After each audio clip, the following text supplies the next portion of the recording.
People will do anything, no matter how absurd, in order to avoid facing their own soul.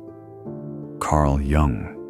Have you ever stood at the edge of your life, utterly awake, spiritually illuminated, yet unable to move, aware of the truth, but lost in inertia?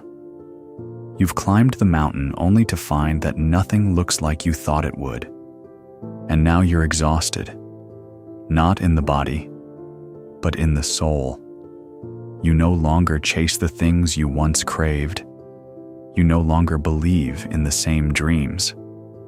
But instead of peace, there's only stillness, paralyzing stillness. Why does it feel like your motivation has died the moment you began to awaken? Before I speak, I ask you to comment below. Have you experienced this loss of will after a profound spiritual shift? Tell me. Because your story, like so many others, is not a failure. It is a beginning. Let us begin. Then, in the most honest of places, confusion. You see, the spiritual awakening is not a sunrise. It is not gentle. It is a tearing open, a loss of illusion, a shattering of the inner mirrors that once reflected your identity. The ego, that construct you believed yourself to be, begins to dissolve, and with it, all the motivations that once fueled you, ambition, recognition, power, security, begin to lose their grip. The reason you feel like you have no motivation is because the self that wanted all those things is dying. And no one told you how much grief would come with that death. You awaken thinking you will feel enlightened, but instead, you feel empty. The goals that once kept you going now seem trivial. You question why you should strive at all. And here is the great irony: the more conscious you become, the less you can participate in the unconscious game of chasing false meaning.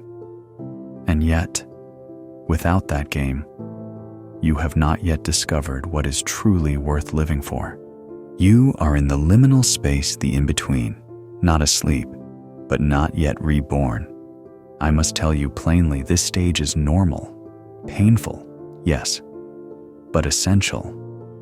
You are undergoing what I call the night sea journey, a descent into the depths of your own psyche, where your soul must encounter the truth beyond illusion. In mythology, this is the time when the hero loses his weapons, when the light fades and all that remains is silence and darkness. But silence is not absence. Darkness is not death. This is the gestation of a new self. Why is there no motivation? Because you no longer respond to the same rewards. The system of values in your psyche has collapsed. And while the collapse was necessary, it has left a vacuum. Many come to this place and think, "What is wrong with me?" But I tell you, this is not a malfunction. This is what happens when your soul outgrows your persona. The outer mask no longer fits. And so, you are left in the vulnerable rawness of the real. You used to pursue things out of fear. Fear of being left behind, fear of not being good enough, fear of missing out. But now that fear has been exposed and stripped of fear, you do not yet know what to pursue from love. That's why motivation dies, because now you must learn to move from an entirely different source, the deep inner voice of your authentic self. But let me warn you, this voice does not shout. It whispers. It does not seduce. It waits. It calls not to your ambition, but to your wholeness. The question is, will you listen? Most people try to return to sleep at this point. They rebuild a new illusion, decorate it with spiritual language, and call it peace. But the real path forward is much more terrifying and beautiful. It is to accept that you no longer know, that you no longer fit, that you no longer belong to the world you once inhabited. This is not a curse, this is the door. The lack of motivation is the body's and soul's way of saying, you are not here to serve the machine. You are not here to climb a ladder built by someone else's fear. You are here to become who you truly are. But to do that, you must descend. And yes, I know how hard that is, because in the descent, all the old coping mechanisms die. Productivity no longer distracts you. Achievements no longer fulfill you. Even spiritual practices lose their luster, becoming just another routine. You feel numb, apathetic, isolated. You are undergoing what I called individuation, the painful and beautiful process of integrating the unconscious into consciousness, the ego into the self. And in this integration, motivation must be purified. What once motivated you was shadow unseen wounds seeking validation. Now, those wounds are exposed, and the drive to act has vanished. But do not mistake the stillness for failure. It is preparation. A tree does not grow while it is shedding its leaves. It rests. So too must you rest. But resting is not the same as giving up. It is a sacred pause, a cocoon before transformation. In this silence, you are being reformed. Your values are being rewritten. Your desires are being realigned. You are learning to move not from fear or lack, but from vision and soul. I tell you this with love. If you try to force yourself to be motivated again, you will only deepen the wound. You are not meant to go back. You are meant to go through. You are being called to live differently.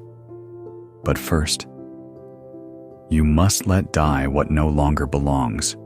Now, here is a truth you may not want to hear. Much of what the world rewards is in opposition to your soul's evolution.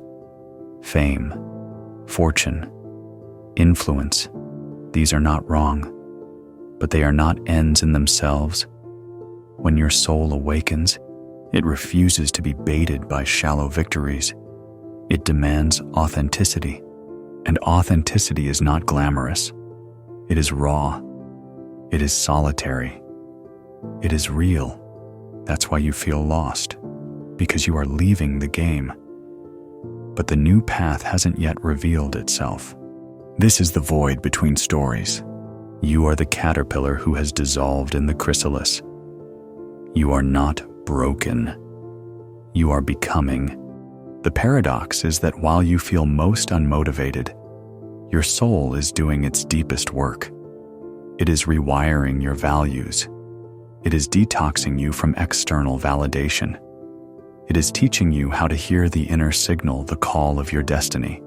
So, what should you do when you feel no motivation? Surrender.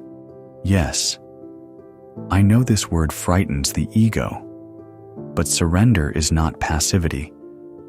It is the courage to feel what is truly there, to face the emptiness and not run, to sit with the silence until it speaks. You are not meant to be productive right now. You are meant to be present. You are not here to perform. You are here to remember. Remember who you were before the world told you who to be. Remember what made you curious before they told you what to pursue. Remember the stillness in your childhood when time slowed and you were simply you. That is where your new motivation will be born. From presence, from soul. Do not rush it. Do not demand clarity. Walk slowly. Listen deeply. Your soul is wiser than your ambition. The world may call you lazy, irresponsible, lost.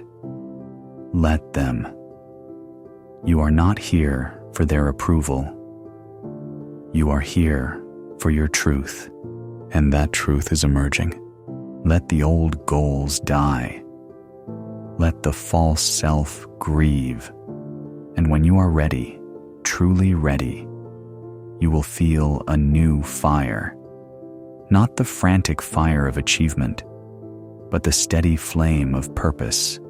That fire will not push you, it will pull you.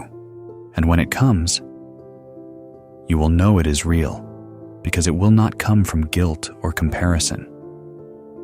It will come from knowing, and knowing is the soul's greatest power. But until then, rest. When you begin to rest not out of despair, but out of reverence for the transformation taking place, you begin to notice something remarkable. Beneath the numbness, beneath the stillness, there is a soft pulse, faint at first, gentle, but steady.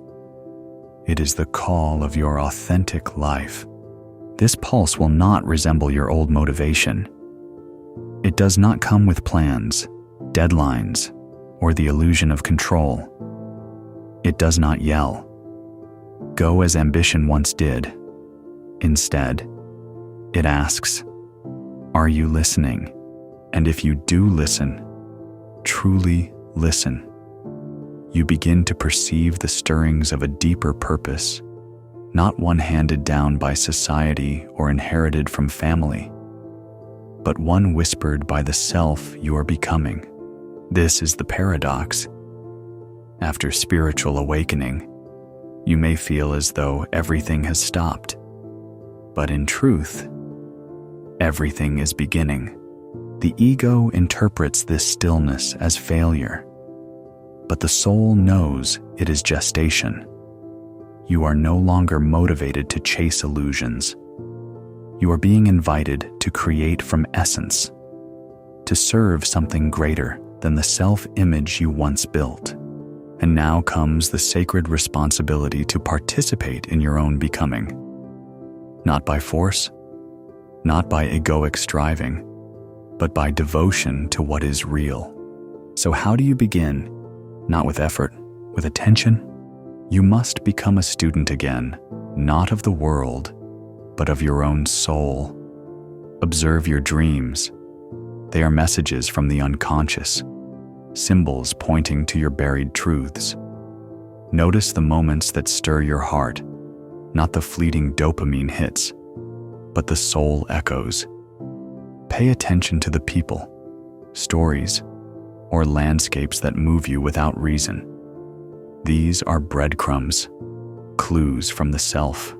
You must also allow space for grief, for in the shedding of your false motivations, you are losing parts of yourself that once defined you.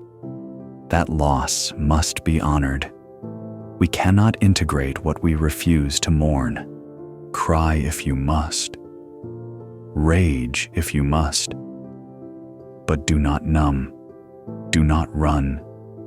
Stay with yourself. The abandoned child within you needs your presence now more than ever.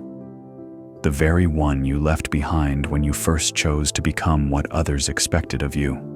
It is in this reconnection that your new motivation begins to rise, not from fear, but from alignment, not from survival, but from soul.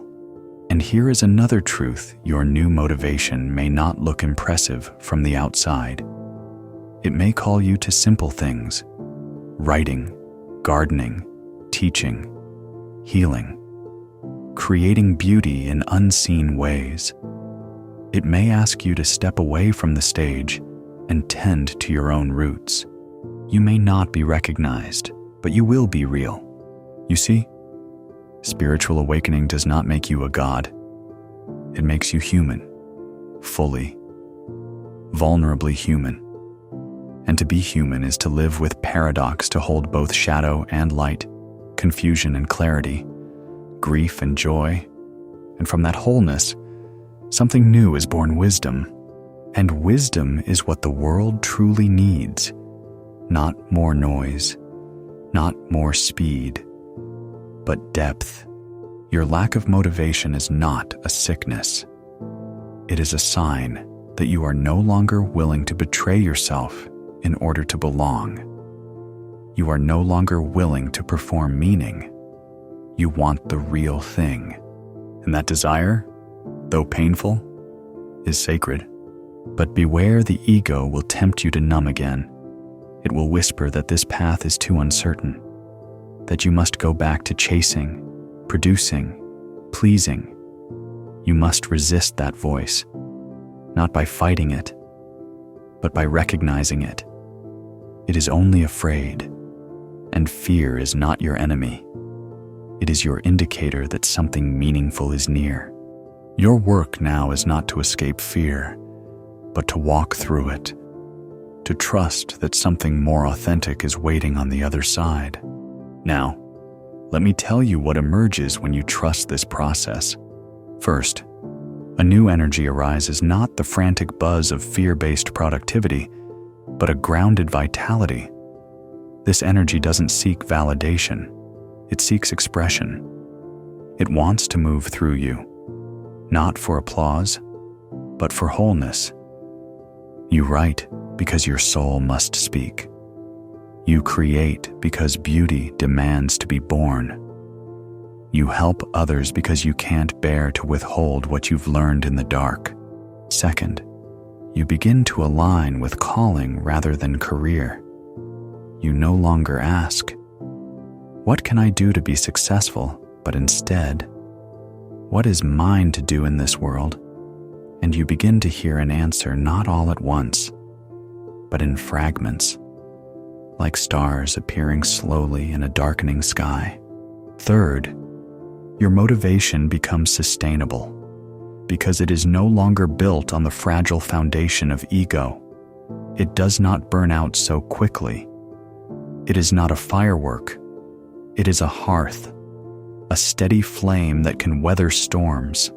And finally, you find peace, not the numb peace of avoidance, but the vibrant peace of inner truth. You no longer run from life, nor chase it. You walk with it. You are no longer seeking purpose. You are living it. So where does this leave you? It leaves you at the threshold. You may not know what's next. That is good. That is sacred. Because now, for the first time, you are not choosing based on fear. You are listening to something deeper. You are making room for soul, and as you do, life begins to respond, not with fanfare, but with signs, invitations, a book that stirs your heart, a conversation that shifts your course, a dream that won't let go.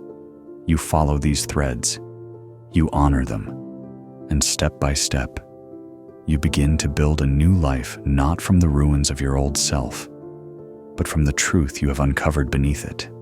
Remember, awakening is not the end, it is the beginning of real life. And real life is not always loud.